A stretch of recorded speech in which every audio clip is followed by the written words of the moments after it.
What up, people? I am back from TFCon. I apologize for my voice. I have totally lost my voice from talking to so many people over the weekend at TFCon. You have to yell over everything because of the madness that goes on over the past 3 days. But we are back now on the Transformer Slag podcast. We're going to be covering some news, and we're going to try to get ourselves back into shape and back into the schedule of things like we do here in the Transformer Slag podcast.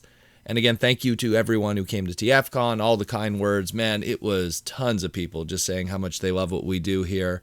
And I apologize for anyone I wasn't able to talk to. It was a very busy weekend. I also apologize for the impromptu live stream that we did on Sunday night unannounced. We just kind of found an opening. We found a good spot to record, and we had a whole bunch of different guests and stuff that wanted to just kind of hang out and talk. So anyone who was able to show up, hey, thanks for showing up. Anyone who couldn't, I'm sorry, we just kind of like in the last second threw it all together. But let's jump into the news, and I'll talk more probably about TFCon on the live stream this Saturday coming up. I'll be a little more recovered by then, and hopefully the voice will start to recover too. But let's talk about it because there was a lot of stuff going on over the weekend and even today because it's a Transformer Tuesday today in our Transformer world. And the first thing I want to talk about is during TFCon weekend, there was a lot of sightings and announcements that the Legacy Evolution unreleased G2 lineup was starting to show up in Walmarts all over Canada. Even so much so that when we were traveling down for TFCon, we stopped at a few Walmarts just to see, hey, is there any stuff? But stuff was getting picked over pretty quick. But the big one, more than anything, outside of all the other stuff in that line, was the unreleased G2 leader Grimlock, because while all of the others we've seen photos and different kinds of photography, this we've never really had some good out-of-package images of any kind of quality. So I'm very excited that we could now get a good look at this and talk about it, because this is the Agumon colored one, as I like to call it for people who are Digimon fans. And so this is the leader class 1. For people who don't know what the story is with that, back in the 90s, the G2 Dinobots consisted of Grimlock, Slag, and Snarl.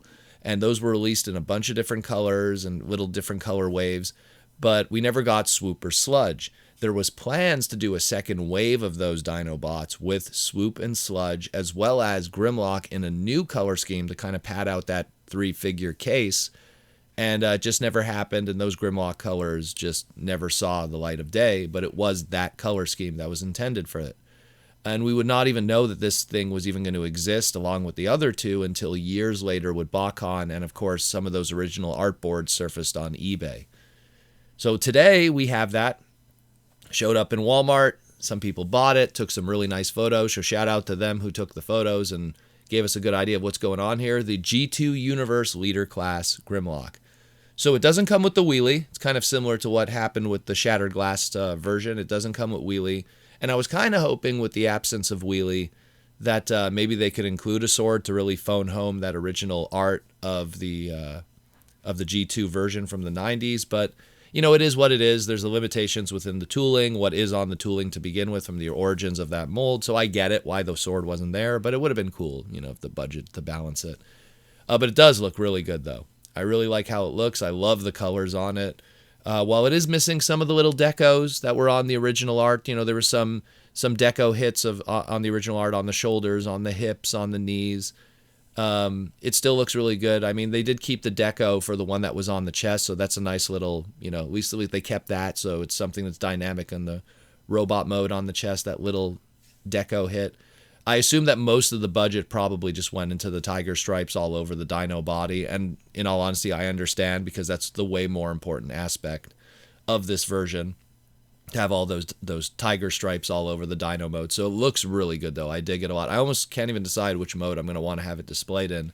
Probably the robot mode, because that's more what we associate it with due to that unreleased art, but looks really good. So these are showing up now all over Canada and Walmart. It's a Walmart exclusive, so go check it out.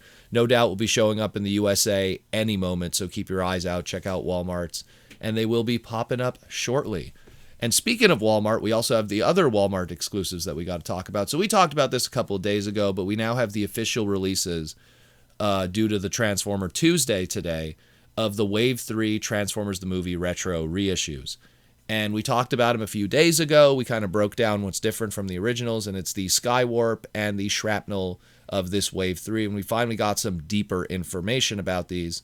And while we know that the Skywarp is going to keep that same MSRP price of $39.97, like all the other stuff that we've gotten up to this point within the line, the Shrapnel, being smaller, is going to be $29.97. Now, that's still not a great price in my opinion.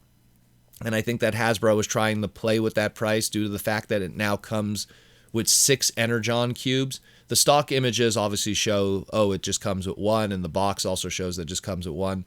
But it actually comes with 6 Energon cubes. So I think by them including them, they're able to make the excuse, yeah, we could charge $29.97. And that's always been kind of an issue with a lot of these reissues recently, is trying to figure out a way to price them high, even when really, when you think about how much you get and the size of the figure, it shouldn't be. Like, I'm looking at Beast Wars Rat Trap.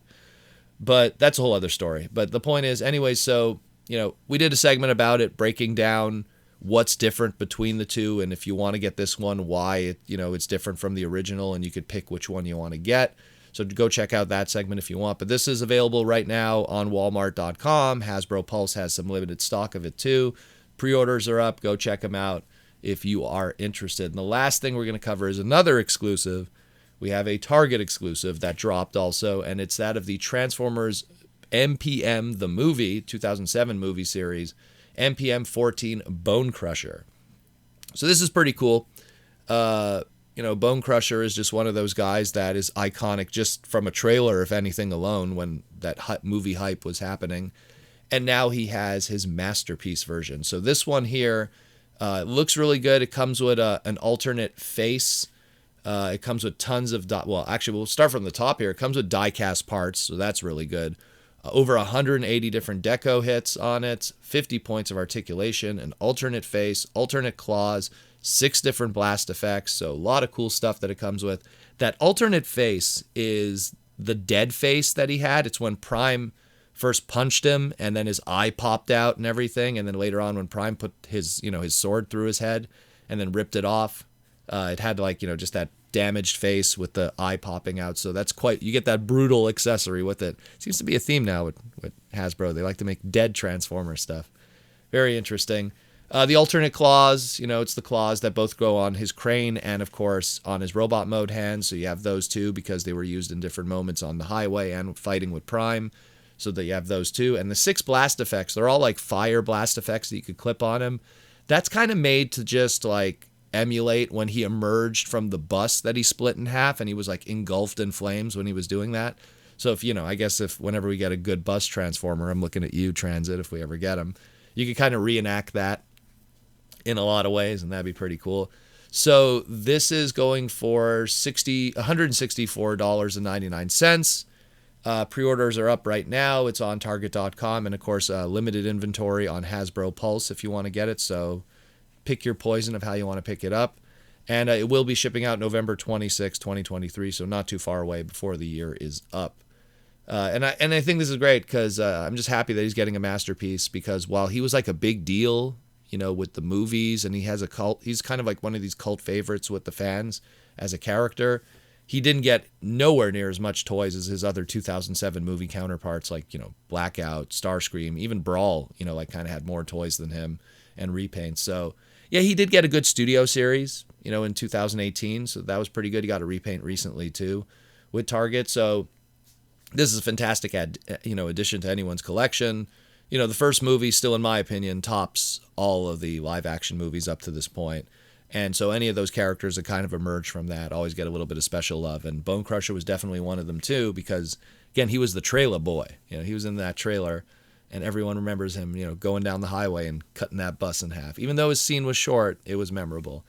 So that's it, more or less. We have a lot of other news we'll probably cover later this week, but I'm still in recovery mode, still unpacking, still doing all that. And again, thank you, everyone who swung by, the Aaron Archer booth, bought some stuff from us and everything, and just took photos and enjoyed our panels and just everything that we do. And, it's great to see that, because we're learning that we're appreciated for all we do here in the Transformer world and all the podcasts and everything. And it was nice meeting everyone. I hope to meet more people in the future and future conventions, and we'll talk again real soon this week here on the Transformer Slag Podcast. We're back, people.